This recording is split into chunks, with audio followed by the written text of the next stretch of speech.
दोस्तों, साल 1971 भारत पाकिस्तान युद्ध के बारे में तो हर कोई जानता है।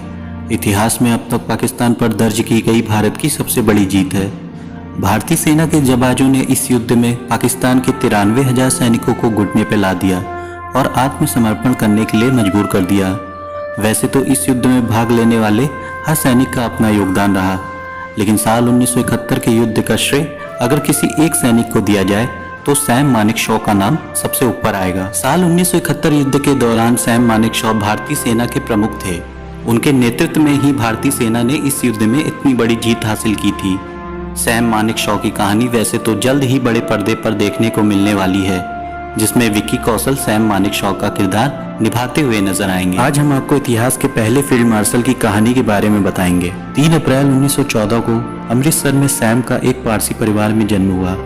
उनके पिता पेशे से एक डॉक्टर थे। सैम ने अपनी शुरुआती पढ़ाई नैनीताल से की और इसके बाद उन्होंने हिंदू सभा कॉलेज से मेडिकल की पढ़ाई की। सैम के पिता चाहते थे कि सैम भी उनकी तरह एक डॉक्टर बने, लेकिन सैम ने अपने पिता के खिलाफ जाकर साल 1932 में भारतीय सैन्य अकेडमी में दाखिला ले लिया। काफ़ी कम उम्र में ही सैम मानेकशॉ को युद्ध में शामिल होना पड़ा।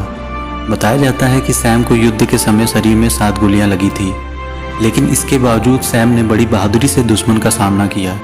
ब्रिटिश आर्मी के divisional commander major general David Cowan अपनी आंखों से ये सब नज़ारा देख रहे थे। वे सैम की बहादुरी से इतना प्रभावित हुए कि उन्होंने अपनी यूनिफॉर्म से मिलिट्री क्रॉस निकालकर सैम की वर्दी पर लगा दिया।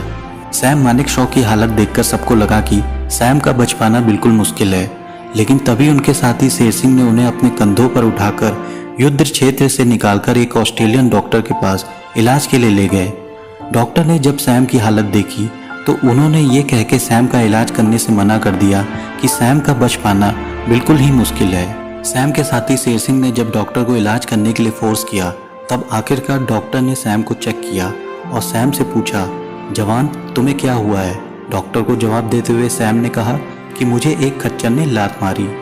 मौत के मुंह में अटके सैम के मुंह से ऐसा जवाब सुनकर डॉक्टर उनकी जिंदा दिली और हाजिर जवाबी से इतना प्रभावित हुए कि वो फौरन सैम का इलाज करने में जुट गए। डॉक्टर ने सैम के शरीर से 7 गोलियां निकाली। ये किसी चमत्कार से कम नहीं था कि 7 गोलियां लगने के बाद भी सैम जिंदा बच गए। उन्होंने एक बार तत्कालीन प्रधानमंत्री इंदिरा गांधी को मैडम कहने से इनकार कर दिया। उनका कहना था कि यह संबोधन किसी एक खास वर्ग के लिए होता है। मानेकशॉ ने कहा कि वह उन्हें प्रधानमंत्री ही कहना पसंद करेंगे। सैम मानेकशॉ खुली विचारधारा वाले व्यक्ति थे जो अपनी बात कहने से कभी नहीं डरते थे। मानेकशॉ के अपने सीनियर और राजनेताओं के साथ कभी नहीं बनती थी, लेकिन वो अपने इसी स्वभाव के कारण अपने सिपाहियों में काफ़ी प्रचलित थे, जहां सेना का हर एक जवान सच्चे दिल से उनका सम्मान करता था। साल 1947 में भारत के आज़ाद होने और भारत पाकिस्तान के विभाजन होने के बाद सैम मानेकशॉ को गोरखा रेजिमेंट में पोस्ट कर दिया गया था, क्योंकि इससे पहले वो जिस रेजिमेंट में थे, विभाजन के बाद वो पाकिस्तान का हिस्सा बन गई थी। साल 1969 में सैम मानेकशॉ को सेना का प्रमुख बनाया गया।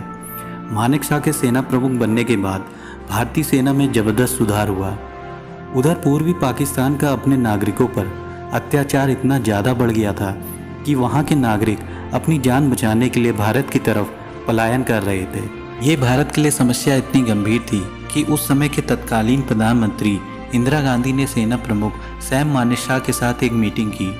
प्रधानमंत्री इंदिरा गांधी ने पाकिस्तान को सबक सिखाने के लिए सैम मानेकशॉ को पाकिस्तान की तरफ से अपने नागरिकों पर हो रहे अत्याचारों को मुंहतोड़ जवाब देने को कहा। इंदिरा गांधी जल्द से जल्द युद्ध चाहती थी, लेकिन मानेकशॉ ने साफ कह दिया था कि ये युद्ध अभी उचित नहीं होगा। मानेकशॉ की सलाह पर ही भारतीय सेना ने पाकिस्तान पर हमले के लिए दिसंबर का वक्त चुना। भारत पाकिस्तान के बीच 13 दिनों तक युद्ध हुआ। 93,000 पाकिस्तानी सैनिकों के समर्पण के साथ ही भारत युद्ध में विजयी रहा और एक नए रूप में बांग्लादेश का जन्म हुआ। सैम मानेकशॉ को उनकी बहादुरी के कारण सैम बहादुर कहा जाता था। अपने 4 दशक लंबे सैन्य जीवन में मानेकशॉ ने 5 युद्धों में हिस्सा लिया। उनकी राष्ट्रीय सेवा के परिणाम स्वरूप भारत सरकार ने साल 1972 में मानेकशॉ को पद्म विभूषण से सम्मानित किया और 1 जनवरी 1973 को फील्ड मार्शल का पद हासिल करने वाले वो भारत के पहले भारतीय सैन्य अधिकारी बने।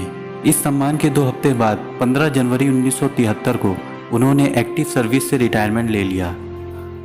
साल 2008 में 94 साल की उम्र में उन्होंने दुनिया को अलविदा कह दिया।